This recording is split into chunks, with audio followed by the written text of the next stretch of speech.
we shall overcome.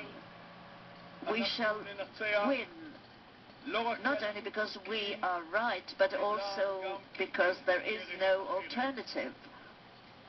Let me, from this podium, also turn to all those who talk about despair, about loss of hope. This is not the time for such words of despair. This is the time to stand united and look to the future. Let us help wherever it is possible. Let us demonstrate our togetherness, our unity of ourselves and the Jewish people. This is the time to show that we are proud to be Jews and in Eretz Israel. Yes, proud to be Israelis and Jews in Israel. Citizens of Israel, our striving for peace will remain firm forever. But we will continue to fight anyone who tries to destroy our people. There can be no compromise. As in the past, we shall stand united together, facing the common aim. And once we achieve a ceasefire that restores calm, we shall begin and be able to start talking peace. You have called today not to lose hope, not to talk of collapse.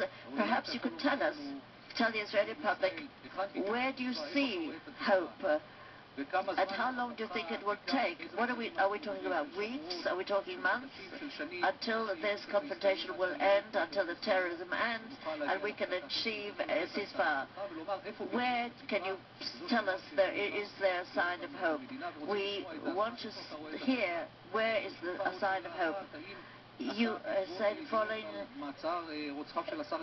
the arrest of those who killed Zevi, will you now permit Yasser Arafat to leave Ramallah?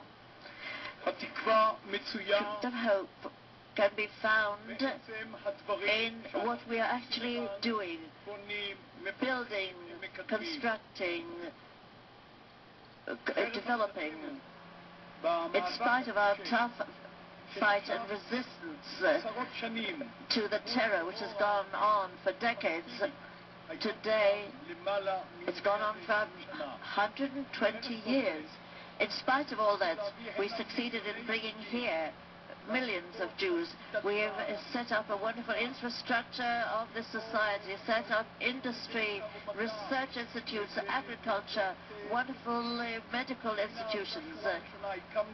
We've set up cities of hundreds of thousands of residents. This is a country which absorbs immigration. It is a country of many talents.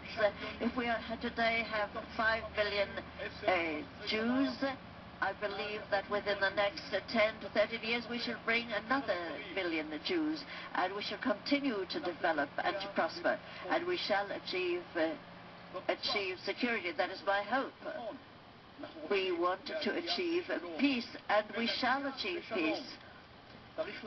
You have to look back and see what we have achieved till today in order to believe. Therein lies the hope. Second question.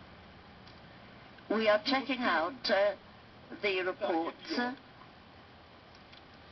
We have heard various declarations of this nature in the past. As you know,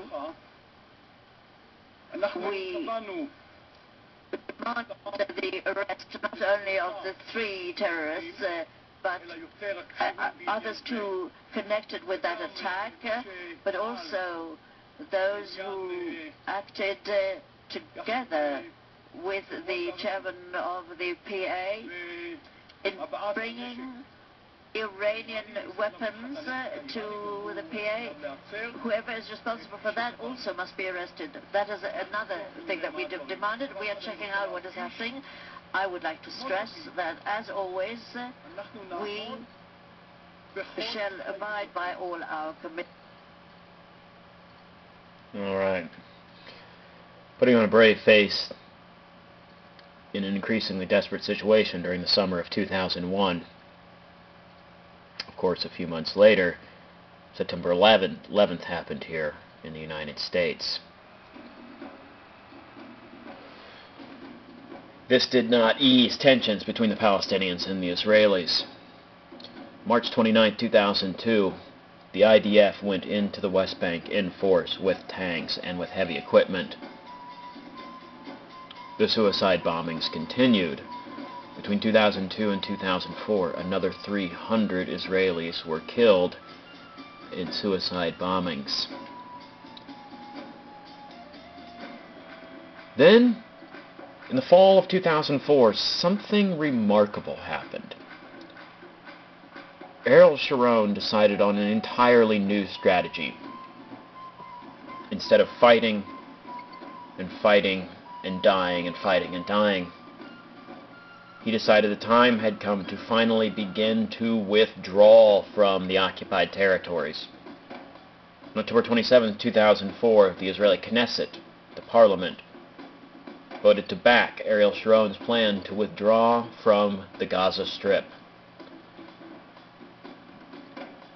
This was an incredible move for a Likud prime minister. Recall the Likud party platform: the occupied territories are not occupied territories, they're integral parts of the Eretz Israel. And here he is pulling out of Gaza. Fall of 2004.